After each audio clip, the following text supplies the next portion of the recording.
Bonjour, dans cette vidéo, on va regarder comment il est possible de modifier la vitesse d'impression avec FlashPrint MP. Donc, si on va dans commencer le tranchage, il faut absolument aller dans les modes experts. Et dans le mode expert, on va aller dans la section générale. Donc, dans la section générale, on va avoir ici ce qu'on appelle les vitesses. Ce qui nous intéresse, c'est la vitesse d'impression de base. Vitesse de voyage, c'est pas quelque chose qu'on va vouloir modifier. Puis peut-être la vitesse de la première couche, mais à 10 mm par seconde, moi, j'y toucherai pas. Donc, la seule qu'on va venir modifier, donc par défaut, on est à 60 mm par seconde, ce qui est très bien au niveau de la vitesse d'impression. Donc, si j'ai juste à 60 mm par seconde et j'imprime,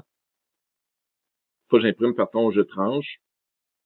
Lorsqu'on va voir dans la visualisation, la prévisualisation, ben, on voit que présentement, imprimer les deux pièces, ça dure 3h44 minutes.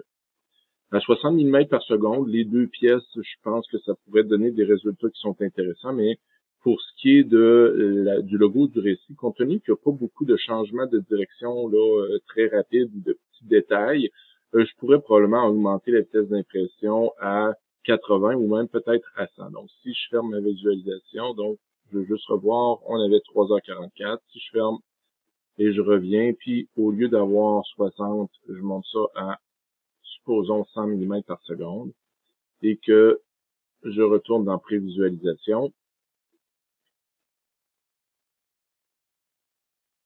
On voit que le temps est maintenant de 3h18.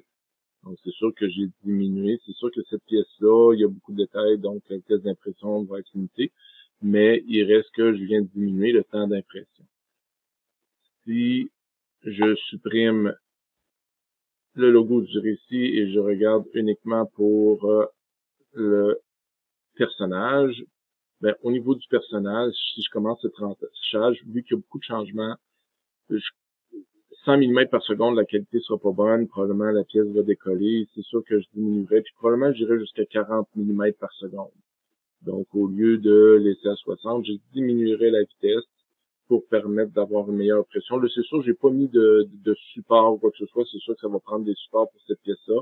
Mais il reste que maintenant, ce personnage-là vient de passer à 2h55 pour juste ce personnage-là.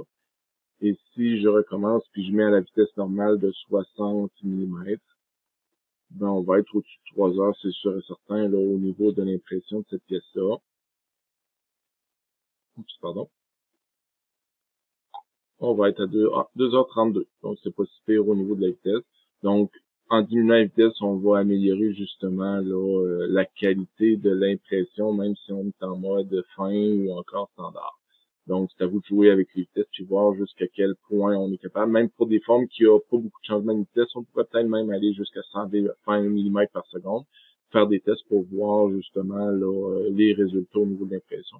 C'est à vous autres de faire des tests, mais à 60 mm par seconde, je vous dirais que c'est pas mal la vitesse standard qui donne de bons résultats. Donc, bonne expérimentation et bonne impression.